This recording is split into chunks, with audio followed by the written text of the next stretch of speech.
aqui a nossa atividade. Obrigado, professora, por botar para gravar. Então, a atividade de hoje vai ser meio que orientada aqui por mim e pela Giovana Rueda, junto com a professora Jussara Mello. Hoje a gente está recebendo a professora Verena Alberto. A Giovana vai apresentar ela, mas antes eu queria apresentar para a professora Verena e para as outras pessoas que estão aqui que não conhecem o PET, que é o nosso programa. O Educação Tutorial, né, é um programa coordenado pela Secretaria de Educação para apoiar atividades tanto a vida universitária, né, na formação dos graduados, com pesquisa, né?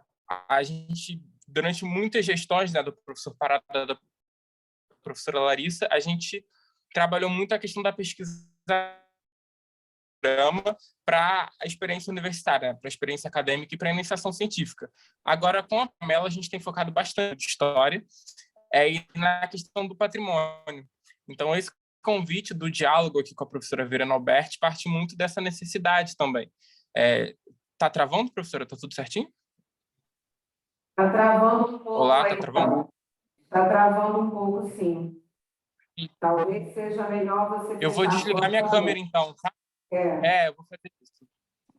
Vou fazer isso. Vê se fica melhor a saída de áudio. Melhorou? Melhorou, sim. Se você puder repetir um pouco aí o que você disse, acho que é melhor. Vou repetir, sim. Tá ok. Qualquer coisa é só dar um toque. Tá estável agora? Melhorou? Vou seguir, então, tá? Então, retomando, o PET ele é o Programa de Educação Tutorial, né? É um programa do governo federal, coordenado pela CESU, né? A Secretaria de Educação Superior do MEC, e ele foi criado para apoiar atividades acadêmicas que integrem tanto ensino, pesquisa e extensão. Formado por grupos tutoriais de aprendizagem, o PET ele propicia aos alunos participarem, sob a orientação de um tutor, né? Que no caso é a professora Jussara Mello, a realização de atividades extracurriculares, que complementam a formação acadêmica do estudante e atendem às necessidades do próprio curso de graduação. Né? O estudante e o professor atuam recebendo um apoio financeiro de acordo com a política na iniciação científica. E no evento de hoje, a gente recebe a professora Verena Alberti, da UERJ. Está travando, pessoal, ainda? Ou está melhor? Não, tá ok. No evento de hoje a gente recebe a professora Verena Alberti para ter uma rodada de conversa aqui, realmente um diálogo sobre história oral, que é um tema central para o nosso projeto que a gente está desenvolvendo, sobre o estudo de patrimônio cultural, patrimônio físico, na cidade do Rio de Janeiro, sobretudo no bairro da Gávea. Agora eu vou passar para a Giovana, ela vai apresentar um pouco a professora Verena. Boa tarde, gente. Agradecer a presença de todo mundo que separou esse tempinho à tarde para, enfim, participar do nosso evento e ouvir a professora Verena. E agradecer a professora Verena, né, por aceitar mais um convite que a gente fez.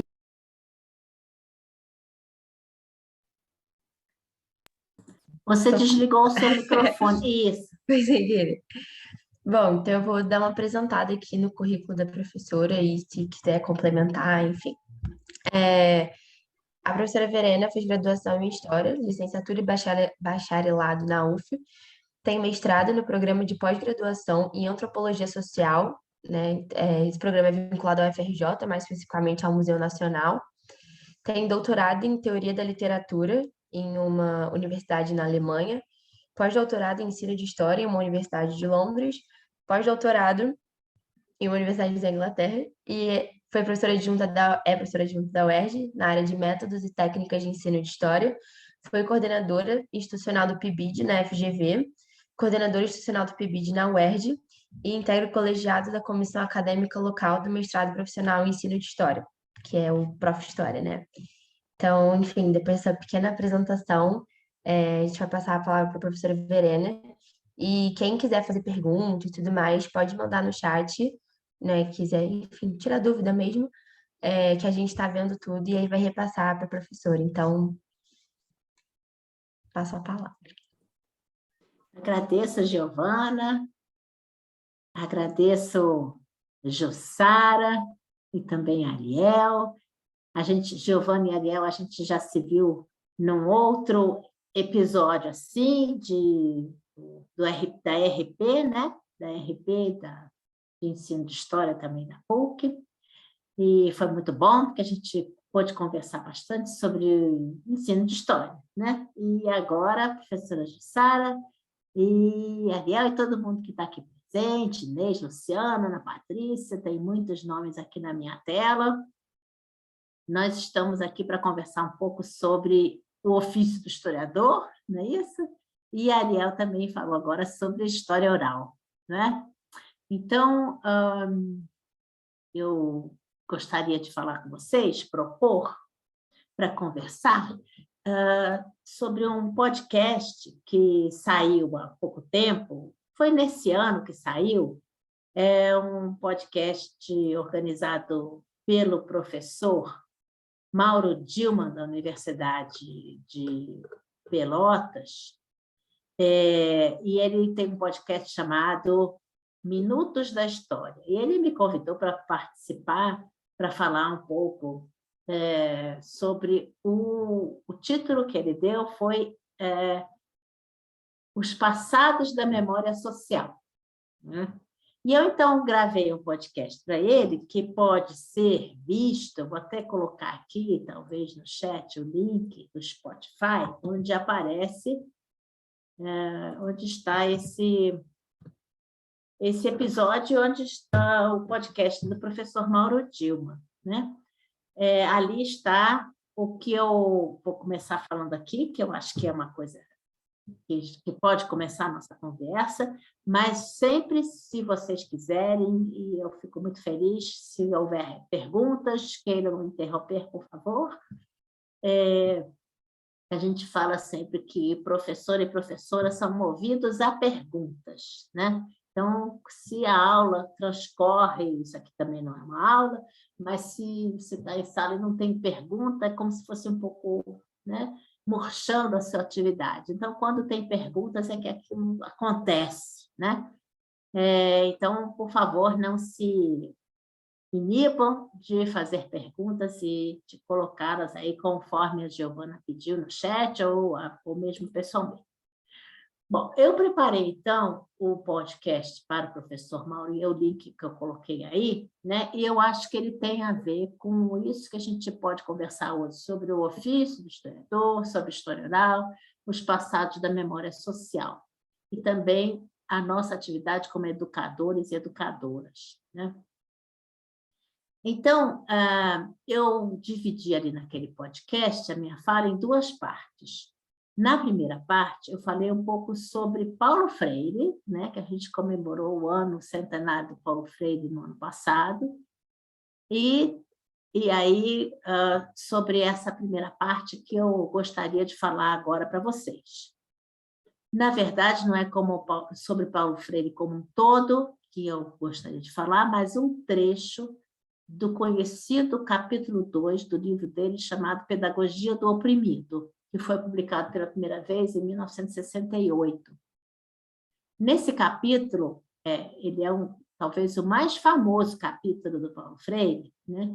Ele contrapõe a concepção bancária de educação à concepção problematizadora de educação. As duas concepções são opostas, então, a bancária e a problematizadora. No primeiro momento, pode parecer que isso não tem a ver com a nossa problemática aqui de falar sobre o ofício do historiador, sobre história oral, mas talvez com o tempo fique mais evidente o que eu estou querendo aqui propondo, trazendo essa reflexão para vocês, né? Paulo Freire não menciona a história, o ensino de história, nesse capítulo, mas eu acho que tem tudo a ver com história, com o ensino de história e com o ofício do historiador. O nome que ele dá à concepção bancária de educação, concepção que ele critica, é uma alusão a contas bancárias. Muito provavelmente vocês já leram esse capítulo, já sabem, né? Ele diz o seguinte, que de acordo com essa concepção de educação, a função dos professores e das professoras, que ele critica, seria depositar conhecimentos nas cabeças de seus alunos e suas alunas como se fossem contas bancárias. Ou seja, a educação se daria por uma via de mão única. O professor ou a professora sabe, e o aluno ou a aluna não sabe e recebe o conhecimento depositado. Essa concepção bancária de educação do Paulo Freire, como eu já falei, ele contrapõe a concepção problematizadora. A definição do que seria essa concepção problematizadora não é simples, por isso que a gente precisa se aproximar dela com calma. Ele diz o seguinte, aspas, o papel do educador problematizador é proporcionar com os educandos as condições em que se dê a superação do conhecimento no nível da doxa pelo verdadeiro conhecimento que se dá no nível do logos. Repetindo, aspas, o papel do educador problematizador é proporcionar com os educandos as condições em que se dê a superação do conhecimento no nível da doxa pelo verdadeiro conhecimento que se dá no nível do logos. Ele está dizendo que nós precisamos superar o que a gente sabe no nível da doxa para chegar no verdadeiro conhecimento que se dá no nível do logos. Mas o que são doxas? De modo simplificado, a gente pode dizer que doxas são ideias equivocadas que sociedades ou grupos constroem a respeito de determinado assunto, supondo que se trata de verdades óbvias, mas que não passam de crenças. O dicionário do Antônio Wise, o filólogo Antônio Wise, fala isso, mais ou menos, né? Eu estou aqui parafraseando. Doxa são ideias equivocadas que sociedades ou grupos constroem a respeito de determinado assunto, supondo que se trata de verdades óbvias, mas que não passam de crenças. Né? Então, ou seja, as ideias que as pessoas juram de pé junto que estão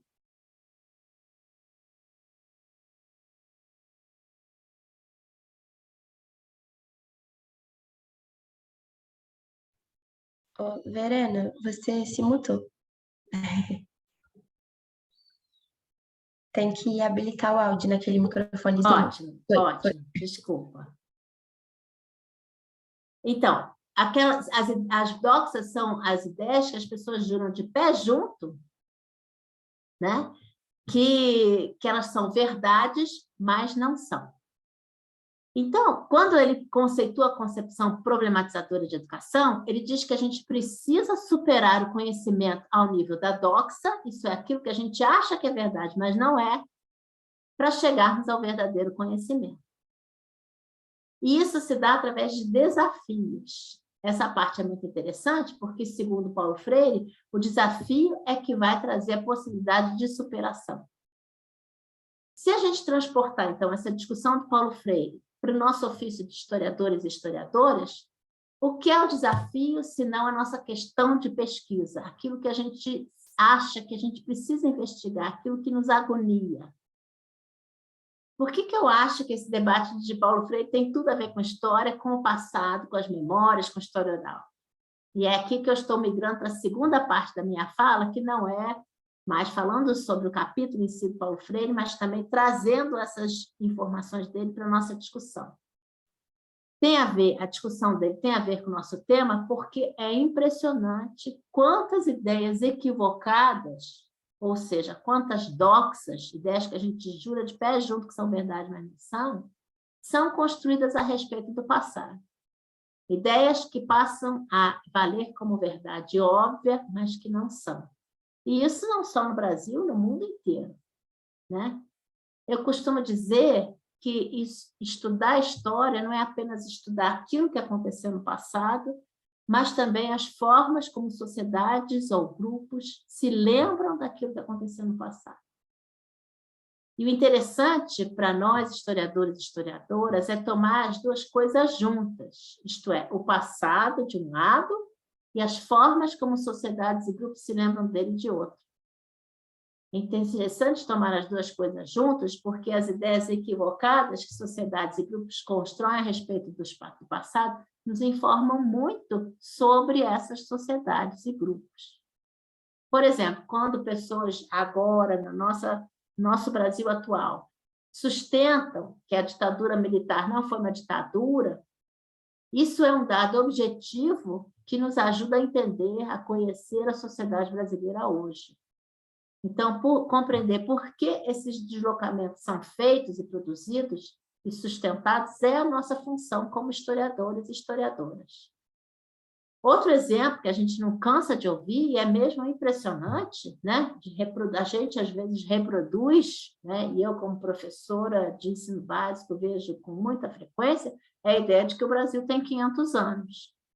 Essa é uma doxa extremamente eficaz, atualizada nas mais diversas áreas, na produção cultural, em artigos científicos, no jornalismo, nos sambas, né? Dizer que o Brasil tem 500 anos é imaginar que a região onde a esquadra de Cabral chegou era Brasil, o que é uma grande bobagem. Aquela região podia ter sido invadida, depois se transformar em América Francesa e não fazer parte do que hoje é o Brasil, né? Mas a gente inventa essa bobagem. E a gente sabe que datar o nascimento do Brasil em 1500 é uma invenção que começou a ser gestada em meados do século XIX. Por que isso foi inventado e por que essa invenção é tão eficaz e continua sendo repetida hoje, é uma pergunta que a gente tem que se fazer. Em outros países da América, por exemplo, isso não acontece. Nos Estados Unidos, no México, na Argentina, por exemplo, não há uma identificação imediata entre o período colonial e a história nacional. Por que, no caso brasileiro, foi preciso recuar até a chegada dos portugueses para falar de nação? Durante muito tempo, a gente também sabe que enfatizou-se a ideia equivocada do descobrimento do Brasil, né? Com isso, eram não apenas colocados em segundo plano as pessoas que já habitavam esse território, que viria a ser Brasil, mas também eram trazidos para o primeiro plano os sujeitos desse descobrimento. Quando a gente fala de descobrimento, ou Portugal, Cabral descobriu o Brasil, a gente está salientando a função do sujeito desse descobrimento. Portanto, a história nacional, que começou a ser inventada no século XIX, foi contada do ponto de vista de quem descobriu o território que viria a ser o Brasil. Esse é apenas um exemplo de uma doxa muito eficaz no caso da história do Brasil. Mas não precisamos pensar apenas nas histórias nacionais para encontrar doxas, histórias de instituições, de partidos, de movimentos sociais. Muitas histórias podem também estar enfatizando ou reproduzindo doxas. Cabe a nós, historiadores e historiadoras, buscar entender como e por que isso acontece. E o que essas doxas podem nos dizer sobre as pessoas e os grupos que as constroem, as produzem e as reproduzem, né? Então, eu acho que aqui termina a minha fala, que é a reprodução dessa minha contribuição no podcast, porque eu gostaria de ter recuperado essa fala, porque eu acho que o que a gente precisa, enquanto historiador e historiadora, é justamente isso, pensar não apenas naquilo que aconteceu, mas também nas formas como as sociedades e grupos, as doxas que existem a respeito do que aconteceu na história do Brasil, né? E aí eu trouxe também, não sei se vocês querem fazer alguma pergunta a esse respeito, mas eu trouxe um exemplo bem interessante que eu gosto de discutir a respeito disso. Mas eu vou parar um pouquinho para ver se vocês querem comentar, se ficou alguma coisa sem fazer muito sentido dessa ideia que eu trouxe inicialmente.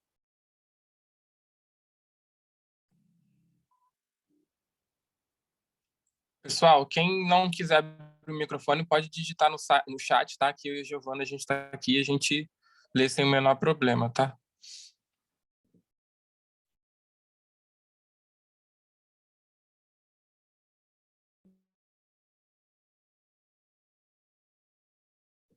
Acho que talvez não tenha ficado pergunta ou dúvida, ou num primeiro momento vocês não estejam buscando isso, né? Imaginando isso. Eu queria... será que eu consigo partilhar aqui a minha tela. Jussara, que está dizendo que eu não estou permitindo.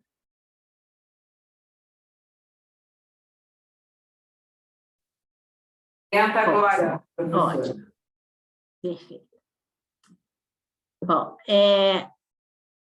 para trazer um exemplo, né, do que eu estou chamando aqui de que a gente tem que enfrentar exatamente essas doxas a respeito do passado. Quer dizer, se o Paulo Freire não fala de história no capítulo dele, famoso capítulo dele, da Pedagogia do Oprimido, eu acho que ele fala demais de história ali, né? Porque o que ele está dizendo é através dos desafios da educação problematizadora que a gente pode superar o conhecimento baseado em doxas, ou seja, baseado em verdades que não são verdades a respeito do passado, nesse caso, né? Superar esse conhecimento baseado em doxas para chegar à educação problematizadora, né?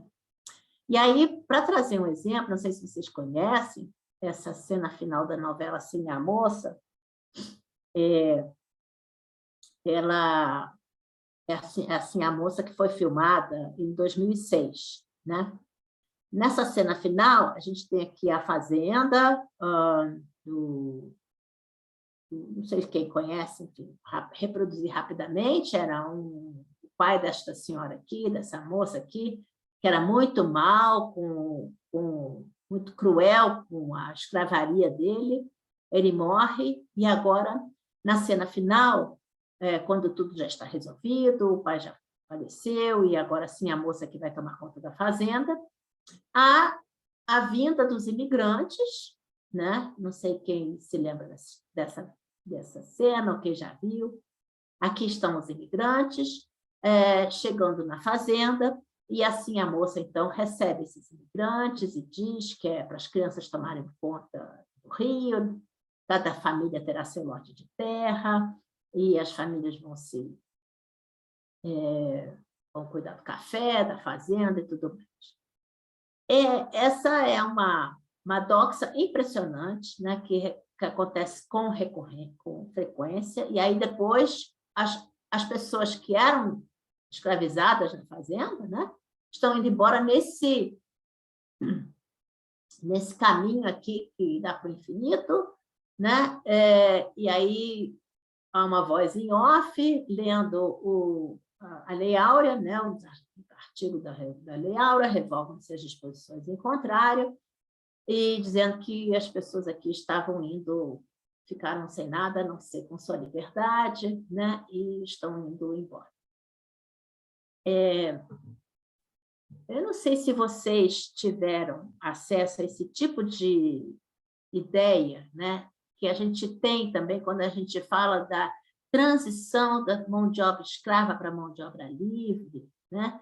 A gente fala dessa ideia, dessa transição da mão de obra escrava para a mão de obra livre, e muitas vezes, quando se pensa na transição, a gente pensa a mão de obra livre como sendo a mão de obra imigrante que está chegando aqui, né? E que assim a moça está acolhendo, e a mão de obra escrava, aquela ideia que a gente tem, que já tive a oportunidade de ler alguns artigos, algumas colunas de jornal, que dizem assim, porque aí os escravos saíram das senzalas e foram para as favelas. Essa ideia que a gente tem com muita frequência, né, em relação à abolição, em relação ao que aconteceu no século XIX no nosso país.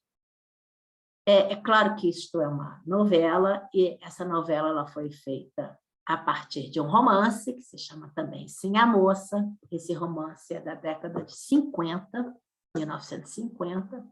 Então, estamos falando aqui de uma construção fictícia. Entretanto, uma construção fictícia que tem muita aderência, né? E eu estou querendo chamar a atenção que ela é uma doxa, mas que tem muita aderência. As pessoas, muitas vezes, reproduzem isso, né? Se a gente pensar bem, Assim a Moça, ela é uma amiga dos escravos, né? Ela é muito amiga dos escravos da fazenda, das pessoas escravizadas da fazenda. E aí a gente pode se perguntar por que ela não contrata essas mesmas pessoas que eram escravizadas da fazenda, né, para permanecerem na fazenda, já que elas conheciam tudo da produção do café, e oferecem a essas pessoas as mesmas garantias que ela está oferecendo para esses imigrantes aqui. Por que isso é tão assim naturalizado nesse final dessa novela, enfim, no romance? E aí, aqui tem uma cena mais nítida, né? É possível vocês verem, e está, inclusive, essa cena final, assim, a moça está nesse Memória Globo, que é o site da Globo, que tem as coisas que a Globo quer que estejam disponíveis, né? Porque é impressionante, porque, fazendo aqui um parênteses, na França, por exemplo, você tem um instituto chamado Instituto do Audiovisual, que é o INA, e todas as televisões são obrigadas a depositar ali as suas produções. No caso brasileiro, a gente tem isso com a Biblioteca Nacional. Se a gente publicar um livro, a gente é obrigado, né, todas as editoras, a depositar um exemplar do livro na Biblioteca Nacional. Mas a gente não tem a mesma coisa com relação à produção audiovisual, o que é uma tristeza, porque a gente sabe a importância da Globo e de outras televisões na formação do imaginário e da forma que as pessoas imaginam o passado e o presente no nosso país, e a gente, para poder pesquisar, a gente tem que ir para o centro de documentação da Globo. Muitas vezes a gente precisa pagar montantes para poder fazer pesquisa ali, essa pesquisa não é aberta. Então, onde a Globo permite que a gente faça a pesquisa é nesse site chamado Memória Globo, onde algumas coisas estão ali à disposição de quem quiser pesquisar, mas não são todas. Muito bem. Por que eu estou chamando isso de doxa? Não sei se vocês já... E aí é a questão do desafio, né? Do desafio, que eu vou aqui tentar passar rápido, mas eu gosto de pensar isso em termos de desafio. Vocês já conheceram, não sei se vocês já conheceram, esse documento, que é o primeiro recenseamento do Brasil, ainda na época do Império, feito em 1872. Ele está disponível aqui na biblioteca do IBGE. Aqui eu estou trabalhando com o volume 1, são vários volumes, né? Esse eu acho muito interessante, esse recenseamento. Ele foi feito, né, em 1872, portanto, antes da abolição da escravidão, 16 anos antes, né? E aqui eu pego uma página aleatória aqui da província de Goiás, só para a gente ver o quanto esse recenseamento ele foi feito de forma pormenorizada. É claro que a gente tem que imaginar que censos têm erros, né? Mesmo hoje, a gente está devendo ao Brasil, ao nosso país, um censo desde 2020, né? Que a gente devia ter feito o nosso censo, que a gente faz de 10 em 10 anos. O último que a gente fez é... Fala. Só um instante. A senhora pode passar os slides, porque a gente ainda está travado no da Sim a Moça, de 2006. Não sei se a senhora passou. Eu já passei. Eu já passei. É do compartilhamento, eu acho. Na hora que compartilha, tem que selecionar a tela inteira e não só a que você botou direto. Então, eu acho que vai ter que descompartilhar e compartilhar de novo, colocando isso.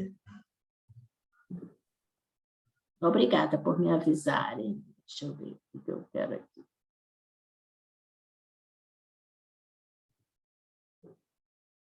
Pronto. A cena final da Sim a Moça, essa vocês estavam vendo, certo? E aí depois apareceu isso aqui. Esse vocês não chegaram a ver. Não. Então, esse aqui é a cena final, aí aparece aqui as pessoas que eram os escravos, as pessoas escravizadas da fazenda indo-se embora, né? E aqui tem a Lei Áurea escrita aqui, também uma voz em off lendo a Lei Áurea. Aqui que eu falei da Memória Globo, o site da Memória Globo, aparece a cena aqui. Então, ela trazendo os imigrantes, e essas pessoas aqui que são amigas dela, com as quais ela fez relação durante, né, a novela e o romance, vão-se embora. E aí esse é o recenseamento que eu estou apresentando para vocês e que está aqui na biblioteca do IBGE, neste link aqui. IBGE, visualização, livros, 25477, volume 1. É um recenseamento com muitos volumes. E aí eu coloquei aqui uma linha do tempo, que é a independência, quando a gente se transformou em país, e aqui a abolição da escravidão. O censo é de 1872. Quantos anos antes da abolição ele foi feito, né? 16 anos antes da abolição. E aí eu trouxe aleatoriamente, peguei aqui da província de Goiás, para a gente ver o quanto ele é detalhado. Pensando o seguinte, que um censo também até hoje a gente pode pensar que o censo no Brasil, quando ele acontecer, também vai ter equívocos, né? A gente pode imaginar equívocos. Imagine no Império, né? Em 1872, também muitos equívocos houve. Mas esse censo, como o Estado e a religião, né? A Igreja e o Estado eram uma coisa só, a Igreja era um braço do Estado. E esse censo foi feito pelas paróquias, né? E aqui a gente consegue ver, no caso, as freguesias, que são os bairros dentro dessas paróquias, por exemplo, a cidade de Goiás, aqui os municípios, essas freguesias todas, são esses levantamentos. A gente pode imaginar que aqui houve erros, né? Mas, como isso foi feito a cargo das próprias paróquias, talvez a gente tenha muito mais acerto aqui do que erro, né? E aí, aparece aqui, por exemplo, quadro geral da população escrava, considerado em relação aos sexos, estados civis, raças, religião, nacionalidade e grau de instrução. Muito detalhado, né?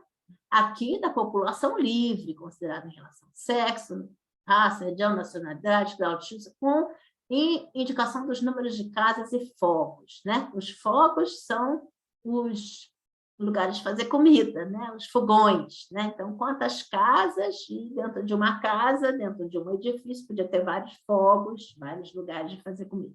Então, é um censo que a gente pode imaginar que ele tem um sentido mesmo de detalhamento, e como todo censo, de conhecer, né? Esse império. Em 1872, nós tínhamos acabado de acabar a Guerra do Paraguai, que terminou em 1870, era a hora, então, do governo pessoal do Pedro II se voltar mais internamente. Vamos entender que império é esse, né? Em relação às raças, esse censo, e aí é uma outra discussão para a gente falar também sobre raças e cor, raça/cor em censo, esse censo ele trabalha com essas categorias: brancos, pardos, pretos, caboclos. Né? São essas 4 categorias. Sendo que caboclos, a gente também tem que tomar muito cuidado com essa categoria, porque ela faz parte de um processo de invisibilização das pessoas indígenas no Império e depois também no início da República, que alguns historiadores falam da caboclização dos indígenas. Transformar esses indígenas em caboclos significava transformá-los em brasileiros pobres, né? E tirar deles essa identidade indígena. Então, a gente tem que tomar muito cuidado com essas categorias, né? Eu não vou abraçar essas categorias sem pensar a respeito do que elas significam. Mas vamos imaginar, né? Aí eu quero fazer a pergunta para vocês, brancos, pardos, pretos e caboclos. A pergunta que eu quero fazer sobre o censo de 87 qual era, são várias perguntas, qual era a porcentagem? Aí eu vou pedir que vocês anotem, não precisam dizer, não precisam responder, mas cada um de vocês, cada uma de vocês que está nos assistindo, por favor, anote. Qual era, claro que tem gente que já conhece o censo de 1872, né? Mas, assim, vamos imaginar que muitos não saibam os resultados. Qual era a porcentagem de pretos e pardos, ou seja, aquilo que hoje nós chamamos de quase 10 milhões de habitantes em 1872? Qual era a porcentagem de brancos nessa população e a porcentagem de caboclos? Então, eu vou dar, assim, 1 minuto para vocês pensarem nessas respostas, e cada uma vai anotar a sua resposta aí, por favor.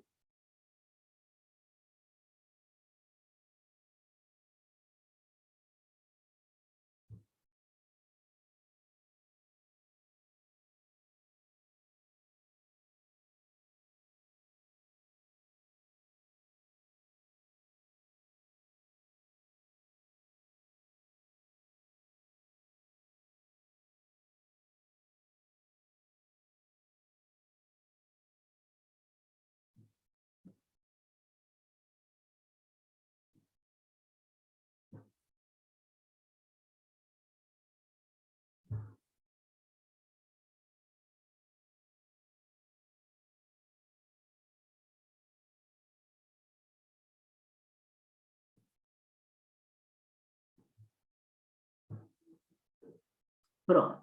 Já passou 1 minuto aqui no meu contador de minutos. Eu vou trazer aqui uma primeira resposta. Não, a resposta ao que eu perguntei. Não sei se está muito pequenininho para vocês, mas eu transformei a resposta, né, em bastão, né? Aqui a gente tem pretos e pardos, 57,96% da população do Império. Digamos, quase 58%. Em brancos, 38,13%. É claro, quem é que está caracterizando? Uma coisa também que a gente precisa. Quem é que está dizendo quem é preto e branco e pardo, né? Quando se trata das pessoas escravizadas, é o próprio dono da escravaria que vai dizer, né? Então, a gente também tem que considerar isso. Quem está dizendo essas distinções, quem é que está olhando para uma pessoa como preta ou como parda, e tudo a gente tem que levar em conta. Mas, mesmo com todas essas ressalvas, eu acho que esses dados são muito, muito interessantes para nós. Os brancos são 38,13% da população, ou seja, quase 38%. Aqui a gente pode dizer 58, 38, aproximou, né, arredondou. E os caboclos, com aquela ressalva, que eram indígenas, né, que não se via mais, né, não eram vistos mais como indígenas, 4%. Então, se a gente pensar 58, 38 e 4%. Agora, a minha próxima pergunta. E aí, eu queria saber, quem é que pode imaginar, e vocês vão anotar para vocês as suas respostas. Qual era a porcentagem de escravos no Brasil em 1872? E aí eu já vou dar uma informação. Nesse censo, não há brancos escravizados, nem caboclos escravizados. O censo diz que os escravos estão aqui nessa primeira coluna. Tá? Então, imagine, destes quase 58%, quantos, em 1872, 16 anos antes da abolição, eram escravos, ou escravizados, né, como a gente gosta de dizer hoje. Posso passar? Posso dar o gabarito? Essa primeira coluna aqui é das pessoas escravizadas. 15% da população brasileira era de escravizados pretos e pardos. Pretos e pardos livres são essa segunda coluna, 42,75%. E brancos continua a mesma coisa, 38,13%, e caboclos a mesma coisa. Então, a gente tem um dado empírico que nos diz o seguinte: 16 anos antes da abolição, daquela cena da Sinhá Moça, que vem os imigrantes e os escravizados vão todos das senzalas para as favelas, que é o que a gente muitas vezes ouve dizer, você tinha mais pretos e pardos livres nesse país do que brancos. Né? E o que faziam essas pessoas pretas e pardas livres? É muito interessante a gente pensar aí, os estudos do pós-abolição têm discutido isso muito, né? Essas pessoas, elas tinham ocupações, tinham sua própria renda. É óbvio que, vivendo numa sociedade escravista, os constrangimentos eram enormes, haja vista o que aconteceu com Luiz Gama, que a gente sabe, né, nasceu em 1831, e com 10 anos ele era livre, foi considerado escravo com 10 anos, vendido pelo próprio pai, não é isso? O Luiz Gama. Quer dizer, uma pessoa que era preta e parda, ela não estava isenta do risco de se transformar em uma pessoa escravizada nessa sociedade escravista. Né? A gente tem que pensar nisso. Entretanto, você tem uma porcentagem maior de pretos e pardos livres do que brancos. E esses pretos e pardos livres estavam em diferentes ofícios, né? E cuidando das suas famílias, dos seus dos seus, né, enfim, Tia Seata, os seus quitutes, né, e outros mais, professora Metelli. Então, a gente tem vários casos de pessoas pretas e pardas que estão a duras penas, né, exercendo seus ofícios. Isso 16 anos antes da abolição. E aí eu queria pensar o seguinte: a gente tem alguns exemplos, né? Por exemplo, essa tese de doutorado aqui, do professor Paulo Cruz, né? Está falando, o que ele fala? Ele fala de pessoas negras, né, que eram carregadores no Rio de Janeiro, e que tinham sua atividade de carregadores, e que foram sendo alijadas com a chegada de imigrantes, né? E aqui eu tenho um documento do Jornal do Comércio, do mesmo ano, 1872, né, de um conflito que há um confronto entre trabalhadores estivadores, né, que eram negros e que estão em conflito contra trabalhadores imigrantes. E a gente sabe que, todos nós sabemos hoje já, né, todas nós sabemos, que essa imigração que aparece naquela cena final da Assim a Moça não visava a substituir uma mão de obra inexistente, porque a mão de obra existia, né? Isso nos foi contado. Não tinha. E aí precisou vir imigrante. A gente já sabe que isso faz parte de um projeto nacional da elite da República e também do Império, de branqueamento, entre aspas, desse país. Afinal de contas, não podíamos ser um país não civilizado e tal. E a justificativa se dá dizendo que tem que substituir a mão de obra, né? Mas a mão de obra já existe, as pessoas já trabalham e já têm suas formas de sustento, né? E aí, como o Paulo Freire diz, como é que você sai de um conhecimento no nível da doxa, que é essa verdade que a gente jura de pé junto, que até 1888 todas as pessoas negras no país eram escravas, e em 1888 se tornaram livres e foram para as favelas, é isso que a gente tem de impregnado na nossa cabeça, e a gente tem um dado desse, como assim? Se 16 anos antes da abolição já tem mais pessoas pretas e pardas livres nesse país do que brancas. Então, essas pessoas não saíram em 1888, elas já estavam exercendo sua função e elas foram perdendo seu espaço, sendo preteridas em função daquela ideologia do branqueamento, né, uma ideologia que pretendia e pretende exterminar as populações negras, né? Então, esse é um exemplo que eu queria dar para vocês. Eu tenho outros exemplos de documentos muito interessantes. Aí depende de nós, enquanto pesquisadores e professores e professoras de história, descobrir esses exemplos de pessoas que tiveram, exerceram diferentes. Então, por exemplo, a professora Sheila de Castro Farias, né, da UF, fez uma pesquisa sobre no século XVIII, né, em Mariana.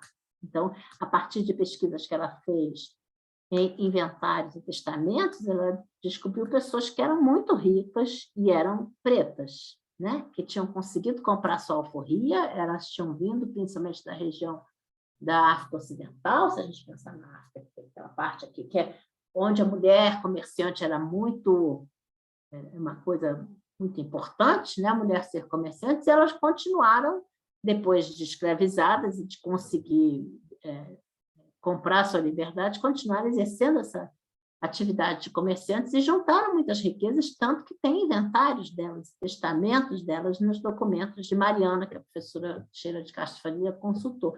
Então, são exemplos que estão longe dessas doxas que a gente aprende, né, enquanto cidadão brasileiro, né? Então, esse seria um exemplo de como que a gente pode... tem que se preocupar com isso, né? Aquilo que é feito do passado, né? A gente, quando estuda a história, a gente estuda não só o que aconteceu no passado, mas também aquilo que foi feito no passado, aquilo no que o passado se transforma, e se perguntar também por que que isso aconteceu. Então, essa era a ideia que eu tinha trazido para a gente falar um pouco sobre isso, sobre memória, sobre o ofício do historiador. Se vocês tiverem perguntas para fazer sobre história oral especificamente, eu estou muito contente de responder, tá? E aí, vocês, por favor, agora, acho que eu já falei 50 minutos, eu estou olhando aqui, 15h51, e a gente pode abrir agora para questões e perguntas e ver o que vocês querem falar mais. Muito obrigado, professora, pela sua fala inicial. Vamos, então, abrir, né, para uma primeira rodada de perguntas, tentando dialogar essas questões que a senhora trouxe sobre essas dorsas, né, e também tentando dialogar com a questão da história oral. Vamos abrir uma primeira rodada. Quem quiser pode abrir o microfone, pode escrever no chat também. E, se ninguém quiser, eu vou começar, então, porque essa fala despertou muitas curiosidades, né, muitas inquietações aqui. Mas vamos lá, vamos deixar quem está assistindo ver se alguém quer fazer primeiro.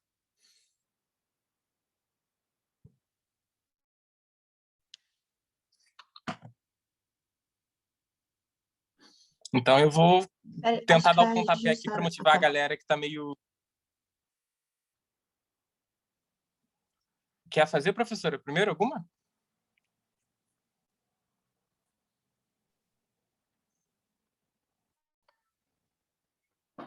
Acho que eu não estou ouvindo a professora Jussara. Vocês estão ouvindo? Oi, Jussara, você está sem tá som. Mutado. Ela... Eita. Você escuta a gente? Ih, eu não sei o que é. Ela até desligou o microfone. Eu vi que o microfone estava assim, travado e desligou, mas alguma coisa está acontecendo. Acho que é alguma configuração do microfone, alguma coisa. Ela estava falando, né? No início da nossa... Acho que voltou. Agora o telefone está travado. Não estou ouvindo. Qualquer coisa a gente volta, ou seja, se a senhora quiser escrever, enfim.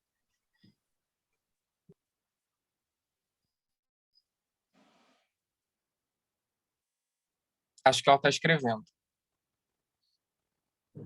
Estou vendo aqui a professora Margarida de Souza Neves, aqui presente também, que honra enorme. Prazer muito grande estar com você, Verena, uma jovem. Que ótimo, prazer enorme. A professora Jussara pediu para passar adiante, então eu vou tentar fazer uma aqui como pontapé para poder motivar também a galera que está meio tímida.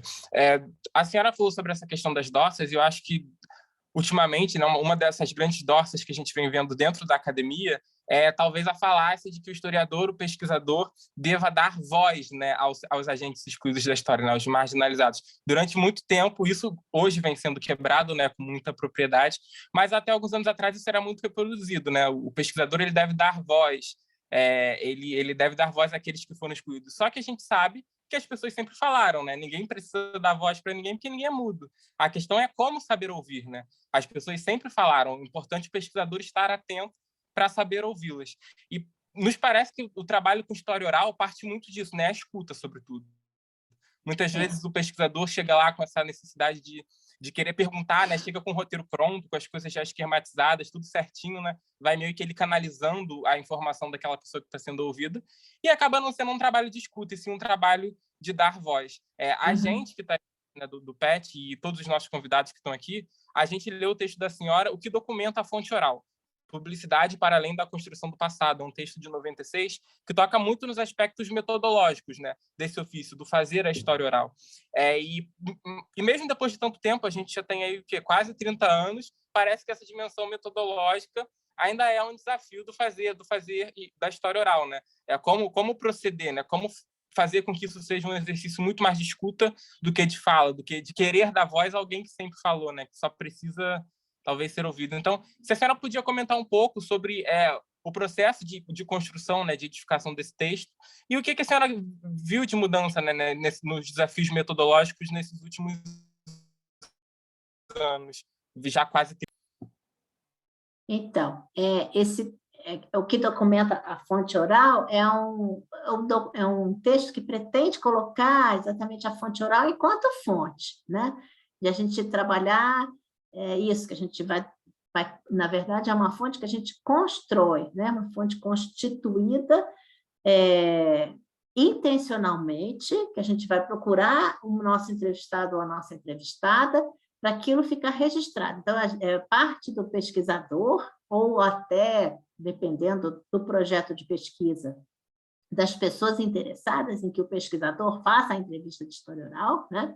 Mas parte de algum, seja do pesquisador ou de quem está sendo entrevistado ou entrevistado, o desejo de transformar aquela experiência em fonte a ser consultada. Então, isso se eu não me engano, é uma das coisas que eu aponto nesse texto, né? O que documenta a fonte oral, ela documenta, em primeiro lugar, essa relação e essa intencionalidade de transformar aquela experiência pessoal em documento, em algo que possa ficar registrado a respeito do passado, né? E tanto o entrevistador ou entrevistadora, quanto o entrevistado ou entrevistada estão de acordo com esse processo, porque não é natural que eu fale sobre a minha vida ou sobre alguma experiência vivida com uma pessoa que está me procurando pela primeira vez, né? Isso não é natural que eu fale. Então, se eu estou falando, se eu me disponho a dar entrevista, se eu for entrevistada, é porque eu acho que aquilo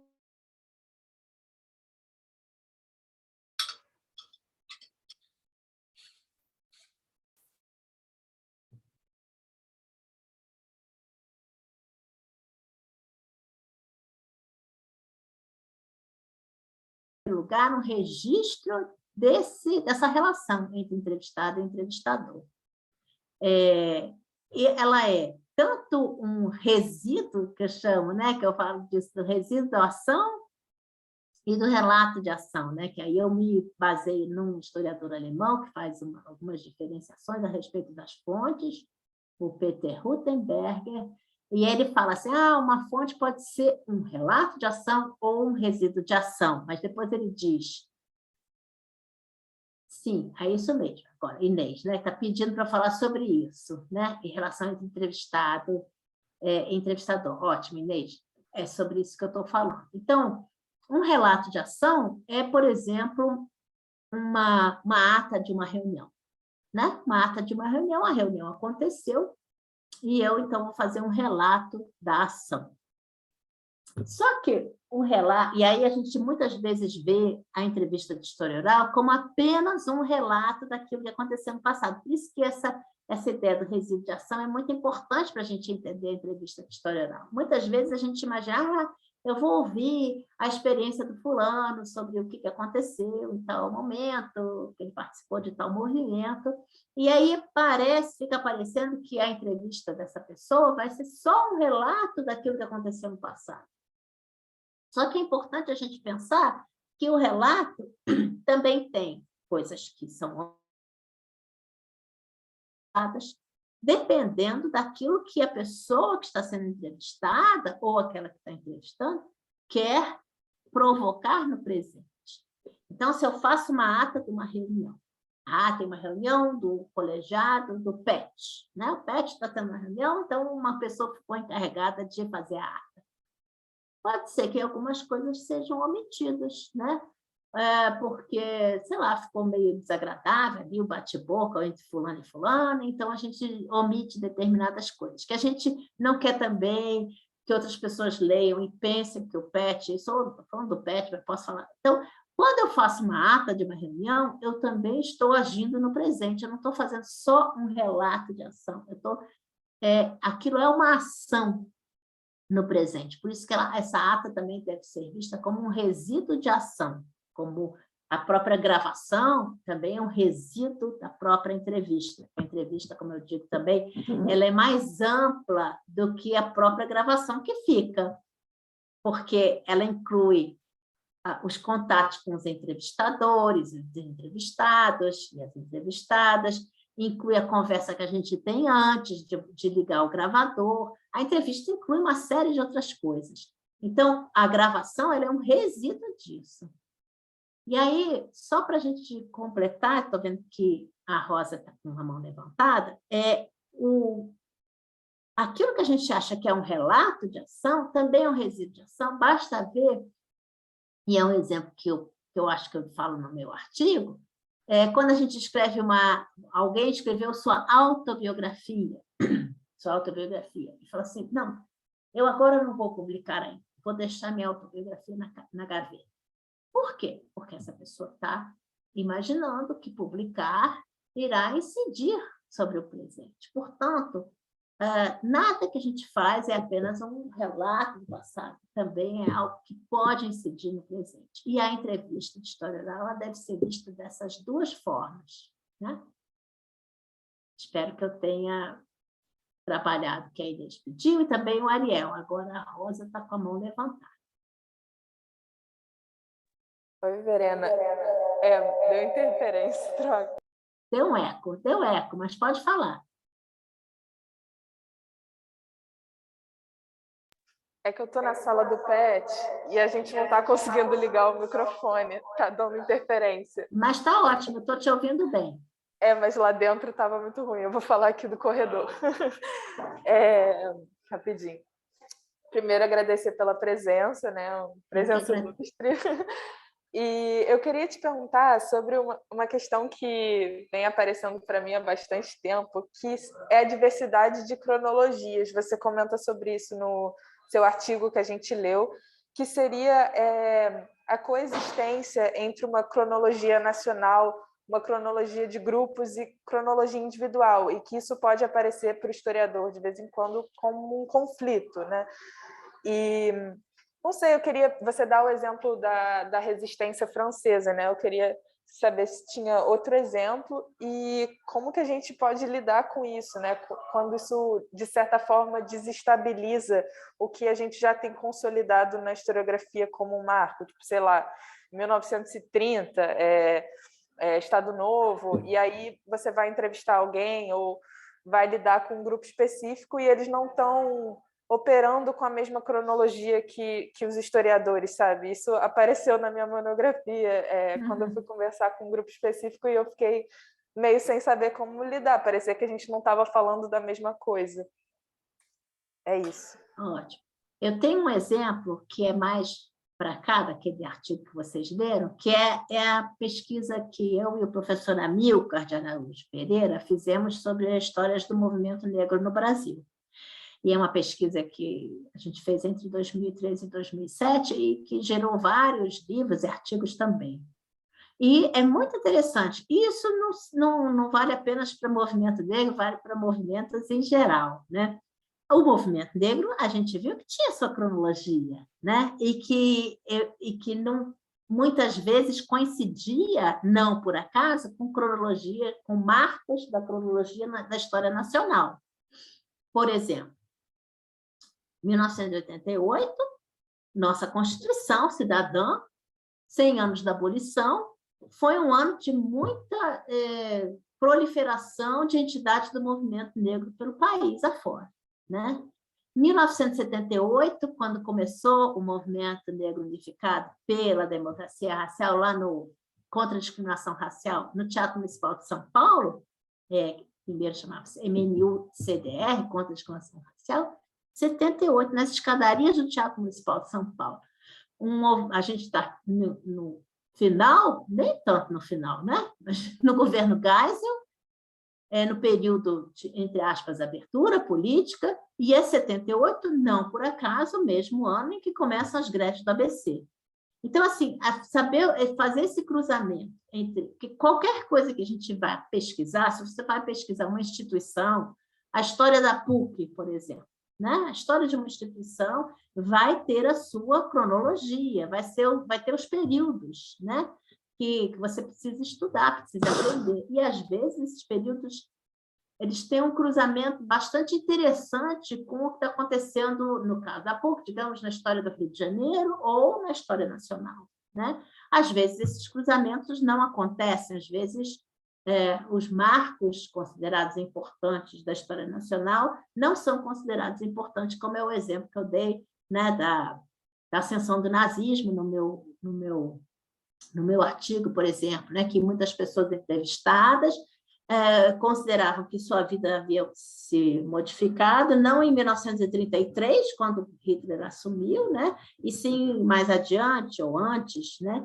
E aí é como aquilo que eu estava falando em relação às doxas, né? Ainda que isso não seja uma doxa, é sempre bom a gente trabalhar com os dois dados ao mesmo tempo, tentar entender o que significa, né, ali. Então, eu acho que nesse artigo que vocês deram, o exemplo que eu dei, que a vida de algumas pessoas melhorou após 1933, então os marcos mais importantes eram posteriores, mas talvez porque, ou não me lembro bem, mas talvez porque o resultado das políticas empreendidas só foi sentido mais adiante. Então, quando a gente trabalha com história oral, a gente trabalha com as histórias individuais, e muitas vezes os marcos individuais não coincidem com o que é consagrado como marco nacional. Mas aí a gente também precisa nunca perder de vista, eu diria, né?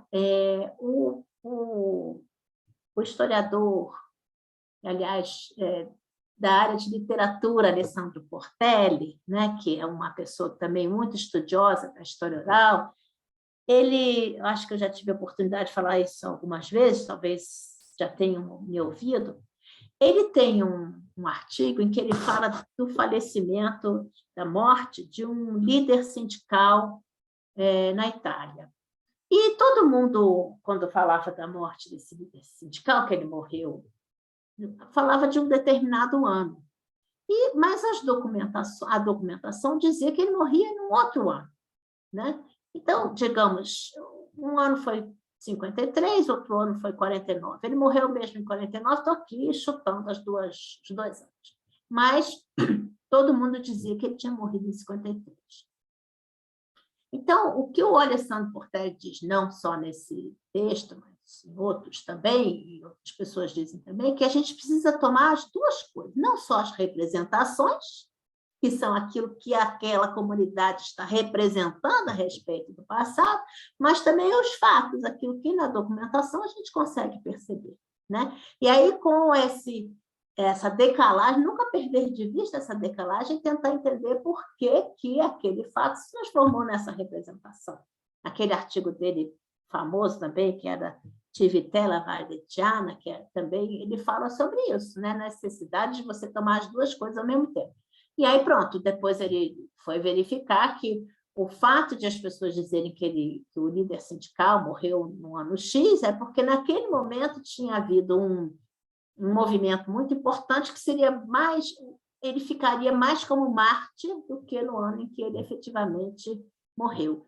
Isso significa muito, como eu estava falando no início, quando eu falei do Paulo Freire, isso nos dá muitas informações a respeito daquela comunidade. Por que ela está transformando o sujeito num mártir que morreu em 53, quando ele, na verdade, não morreu em 53, e sim em 49.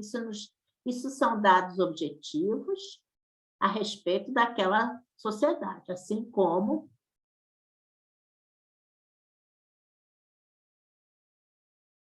objetivo a respeito da nossa sociedade, né? Então, não sei se foi suficiente, Rosa, o que eu falei, mas aqui eu já vi que tem uma pergunta grande da Jussara. Antes de qualquer coisa, agradecemos, obrigada. Comentasse um pouco sobre como a fonte oral pode contribuir no processo de desconstrução ou problematização de doxas. Sei que outras doxas sejam construídas, isso é importante. Outra questão é sobre doxas no ensino de história escolar. Problematizar doxas na historiografia é equivalente a problematizá-las na história escolar? Pois é. Eu acho que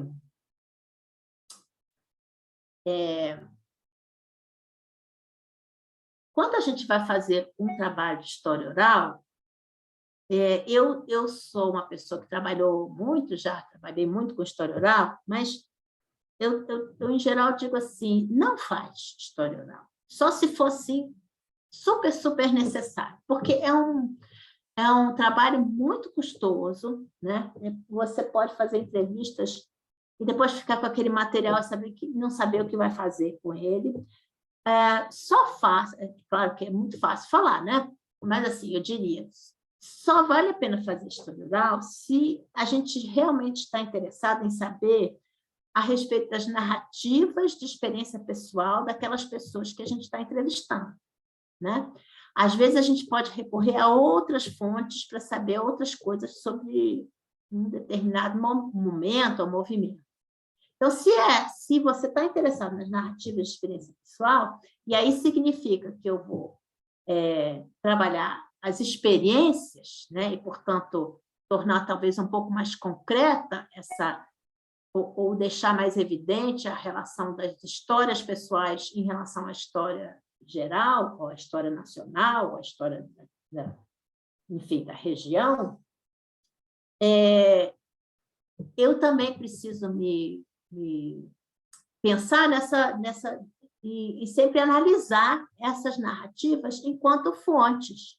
O que elas estão querendo me dizer, e não reforçar determinadas enaltecimentos, né, que acho que a professora Jussara está aqui sugerindo, né? Como que a gente pode fazer história oral sem construir novas doxas, né? E aí, durante muito tempo, eu trabalhei na Fundação Getúlio Vargas e eu via que as pessoas que eram entrevistadas ali, elas se sentiam passando para a história, quase como o nosso presidente que se matou, né? Que saiu da vida e passou para a história. Então, o ato de dar entrevista ali naquele lugar dava a essas pessoas. Uma vez eu estava entrevistando uma pessoa e tocou o telefone dela e disse, não, eu estou aqui dando um depoimento para a Fundação Getúlio Vargas. Então, a gente tem que pensar que muitas entrevistas podem reforçar, sim, ideias que as pessoas estão querendo deixar registradas sobre elas mesmas, né?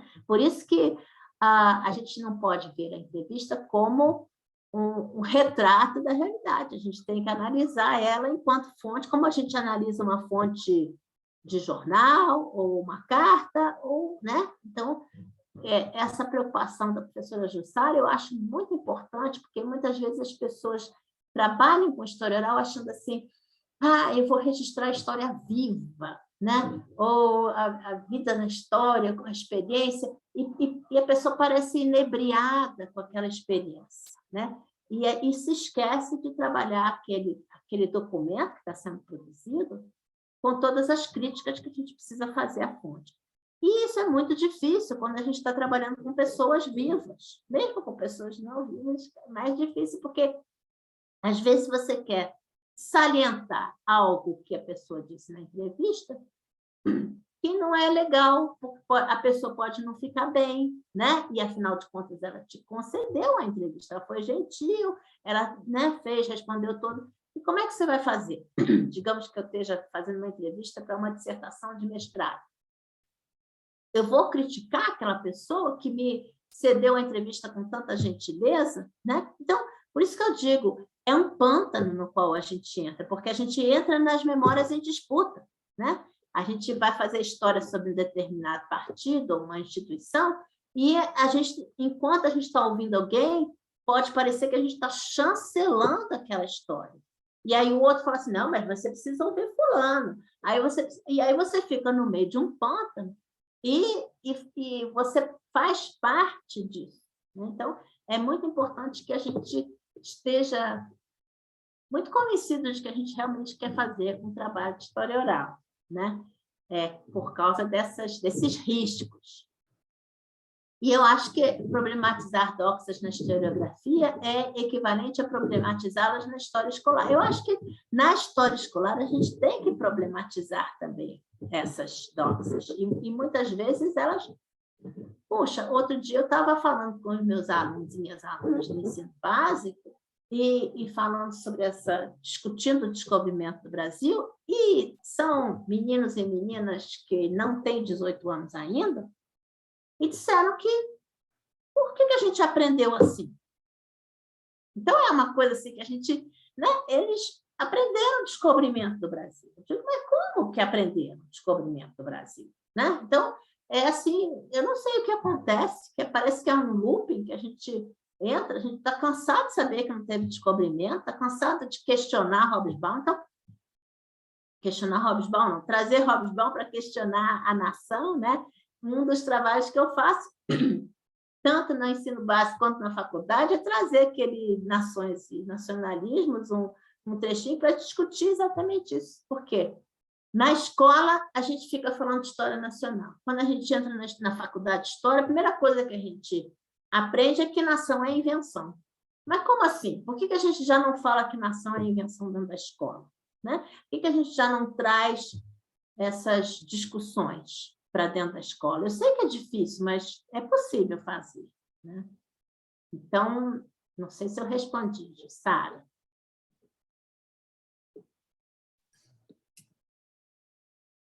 Ah, coitada, Jussara, não estou ouvindo, Jussara, alguma coisa aconteceu. Não estou querendo que a Jussara fale. Professora Verena, Fala.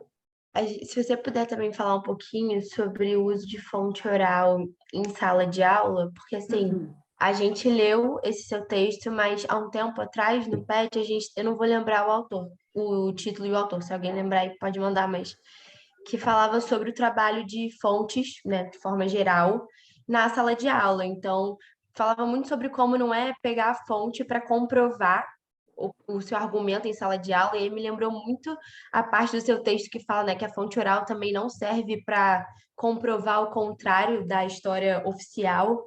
Enfim, e aí se você puder falar um pouco sobre o trabalho da fonte oral, trabalho, né, com fonte oral em sala de aula, e eu até também pensei agora em, por exemplo, arquivos que tenham fontes orais e fazer uma saída, um passeio, enfim, uma saída de campo com os alunos para ver esse tipo de fonte em arquivos, enfim, falar um pouco disso, por favor.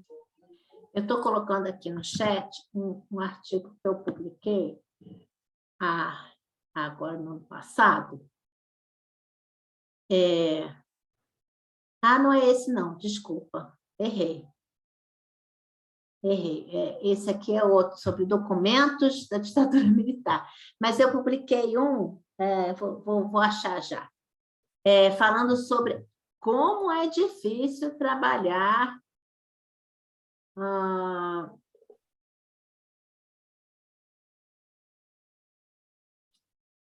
só um instantinho, trabalhar fontes, esse aqui. Não está em artigo, é um capítulo de uma coletânea, tá? Esse aqui, Comendo pelas Beiradas, História Oral nas aulas de história. Que é justamente isso, que aí eu proponho, por isso que eu confundi os dois, porque eu proponho usar o depoimento que Eliana Paiva, que é a filha do Rubens Paiva, que foi presa com 15 anos, quando o pai dela tinha sido preso e assassinado, em 1971, e ela deu um depoimento na Comissão Estadual da Verdade de São Paulo, que, aliás, apareceu recentemente, novamente, por causa dessas questões que estão reaparecendo a respeito das torturas durante a ditadura militar. E aí, nesse artigo, fala assim, olha como é difícil trabalhar com esse documento, né? Em sala de aula. Então, eu discuto isso, né? Primeiro, porque o depoimento dela, ele é dado em determinadas circunstâncias, dentro da Alesp, tem um público. Então, isso tudo a gente tem que considerar. Quando eu falo que a entrevista tem que ser considerada como fonte, eu tenho que pensar no contexto de sua produção, aonde que ela está, com quem que ela está conversando, né? Então, e é um depoimento grande. Então, em sala de aula, eu tenho 45 minutos, se tenho, né, na escola básica, porque até todo mundo sentar, até fazer chamada, não é isso? A gente não tem 45 minutos. E aí você não pode, entre aspas, muitas aspas, gastar muito tempo com esse tipo de coisa, porque você tem pouquíssimo tempo, aquelas coisas todas, aquelas injunções. Então, você trabalha com trechos. Quando você trabalha com trecho, você já está tirando do contexto, e você já tem que explicar qual é o contexto, porque trabalhar com trecho é a mesma coisa que você tiver um quadro assim do Monet e tirou um pedaço do quadro Monet. Você só está vendo um pedaço do quadro Monet, não está vendo o restante. Então, isso também tem que ser trabalhado. E eu uso algumas entrevistas na minha prática docente. Depois, tem uma entrevista do Juscelino, que ele deu lá para a Fundação Getúlio Vargas, para o CPDOC, para Maria Vitória Benevides. Essa entrevista está lá. E é uma entrevista que ele deu antes de falecer. A última sessão foi em julho, acho que ele faleceu em agosto de 76. Então, é incompleta a entrevista. Era uma entrevista para ser de história de vida. E ele fala de como foi quando ele foi médico da Revolução de 1932. Ele era médico em Minas Gerais e ele foi convocado na Guerra Civil de 32 como médico para ir lá para o fronte para tratar dos feridos mineiros do lado de Minas, né, do lado das forças legalistas. E assim, é um pedaço que eu tive da entrevista, mas que é bem interessante, porque, no caso dos meus alunos e das minhas alunas, dá para entender quem foi Juscelino. É óbvio que o Juscelino só será Juscelino em 56, ali ele está em 32 ainda, e dá para entender o que significa aquela Revolução de 32 e o que ele cuidou, né? Porque ele vai relatando os feridos que apareciam, que ele não tinha... Aí ele teve que costurar com costura, linha de costura, não sei o quê. E aí, assim, são trechos, né, que eu fiz já um exercício sobre aquele pedaço, não sei o quê, que eu acho que são interessantes. Então, eu acho que, sim, é bom trazer entrevistas para a sala de aula, porque elas trazem uma concretude, isso é inegável, mas depende também da entrevista, né? Mas ela traz uma concretude daquela ideia do sujeito dentro da história, né? E aí também trabalha com memória, porque muitas pessoas... Eu também gosto de trabalhar bastante questão de biografia dos avós, e aí trabalho um pouco essa questão da memória, da importância de preservação e tal. Mas a dificuldade é grande, porque a entrevista de história oral, por definição, é uma entrevista longa. Muitas vezes de várias sessões. E aí é muito difícil de a gente trabalhar tirando ela do seu contexto, né? Mas tem alguns momentos que eu acho que é importante. Assim, eu também uso algumas entrevistas do projeto da história do movimento negro do Brasil, quando eu trabalho com a questão dos quilombos. Enfim, mas eu acho que sim. Então, eu acho que a gente pode trazer as entrevistas, mas aí são trechos para as nossas aulas, para trabalhar e também trabalhar aquilo enquanto documento. Nunca esquecer de perguntar quem fez, para quem, quando. Isso eu acho muito importante também para imagem, né? Porque muitas vezes os alunos e as alunas acham que a imagem é retrato da realidade, né? E a gente precisa trabalhar isso já desde cedo. E também a possibilidade de trabalhar com projetos de história oral para dentro de sala de aula. Mas aí, a minha experiência como é de ensino médio, eu não tenho tempo. Eu acho que se eu fosse mais de ensino fundamental, eu tinha mais tempo de trabalhar um projeto. Mas tem que preparar os meninos e as meninas para vestibular. A matéria é enorme, aquela coisa, né, que a gente sabe. Mas eu acho que trabalhar um pouco esses projetos de história oral é bem interessante. Eu tento fazer isso quando eu trabalho a biografia dos avós, um pouco. Não sei, Giovana, se foi? Foi ótimo, Verena. Obrigada. Mais alguém?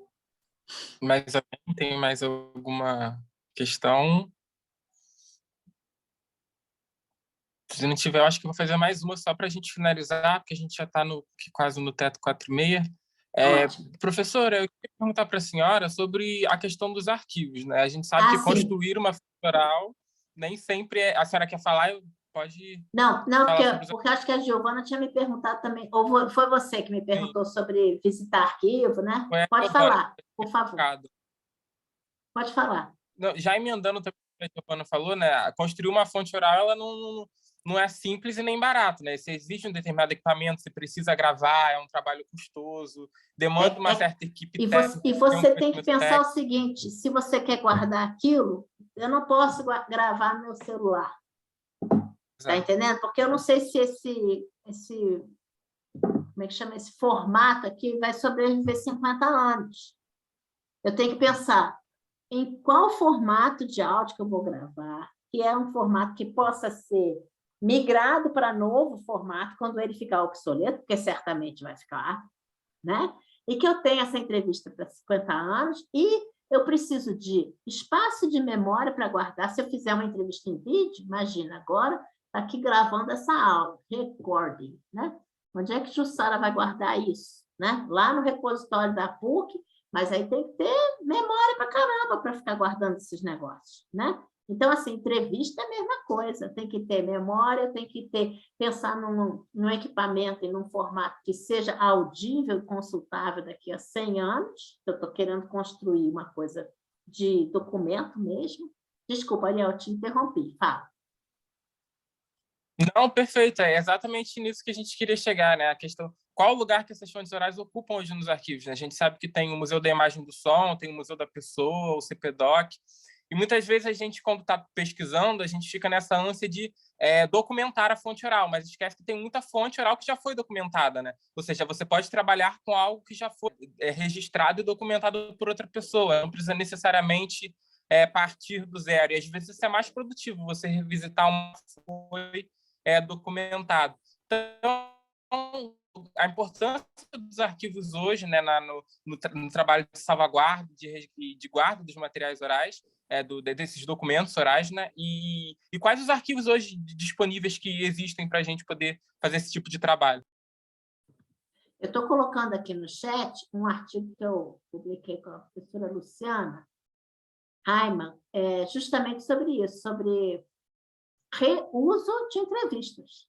Reuso, né? Quer dizer, por que eu vou fazer uma entrevista se já tem, né? É claro que quando eu for usar a entrevista que já tem, eu vou ter que trabalhar todo o contexto dela, né? Saber que usar ela como uma fonte, como outra qualquer, né?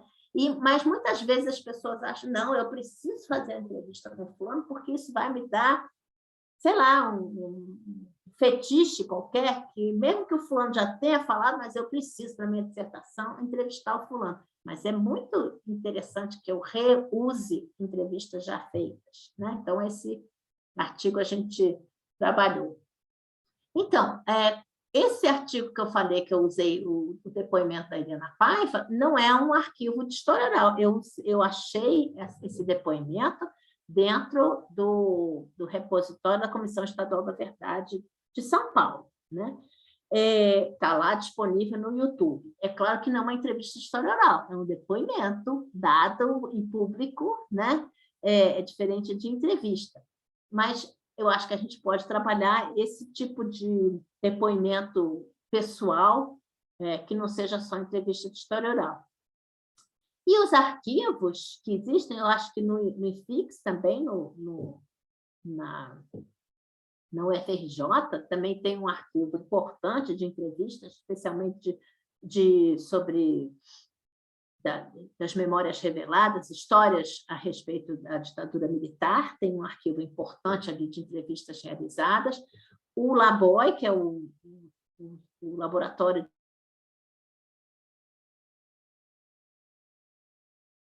grande de entrevistas de história oral, né? E muitas delas disponíveis, né? Quer dizer, é interessante que a gente tenha elas para trabalhar em sala de aula quando elas estão disponíveis, assim, que você pode usar, não precisa ir lá, né? Que eu saiba, assim, a Fiocruz tem, a Casa de Oswaldo Cruz tem um arquivo grande de entrevistas de história oral também, sobre história da ciência. E eu acho que na Universidade Federal de Pernambuco também, que é um lugar de produção intensa a respeito de história oral. Então, eu diria isso. O que eu indicaria para quem quiser trabalhar um pouco mais nisso é entrar no site da Associação Brasileira de História Oral, a ABHO, onde os associados estão ali, e vai haver, inclusive, um evento nacional agora, se eu não me engano, no segundo semestre, um encontro nacional de história oral, que vai ser no Rio de Janeiro, no IFIX. E aí, quem tiver interesse, né, pode... É o 16º encontro de história oral, que vai ser...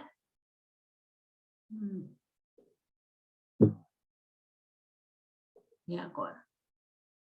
Enfim. Em julho agora, em julho, no Rio de Janeiro, na UFRJ e na FGV, na Candelária. Então, quem tiver interesse, ali tem os associados, né? E tem a revista História Oral, da Associação Brasileira de História Oral, ela é bem interessante, né? Então, tem muita produção, uma revista que já existe, acho que desde 1998, e ela também está disponível no site da associação, eu indicaria. E também tem a Associação Internacional de História Oral. Deixa eu botar aqui no site.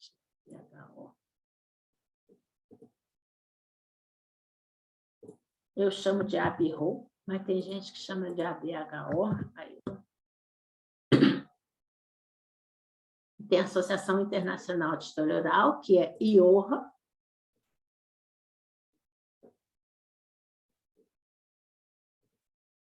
Que também tem congressos periódicos. Em cada país, muitos países têm sua própria associação de história oral, né? E para a questão de som, né?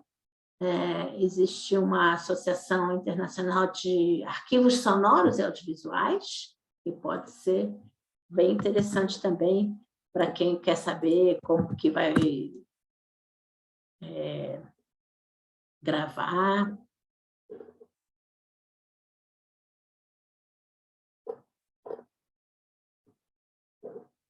Enfim, tem vários lugares para a gente se...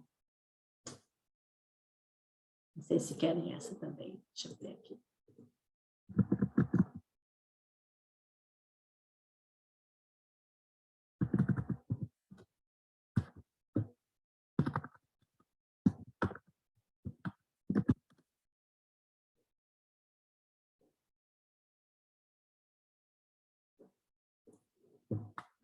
Essa última aqui é a Associação Internacional de Arquivos Sonoros e Audiovisuais.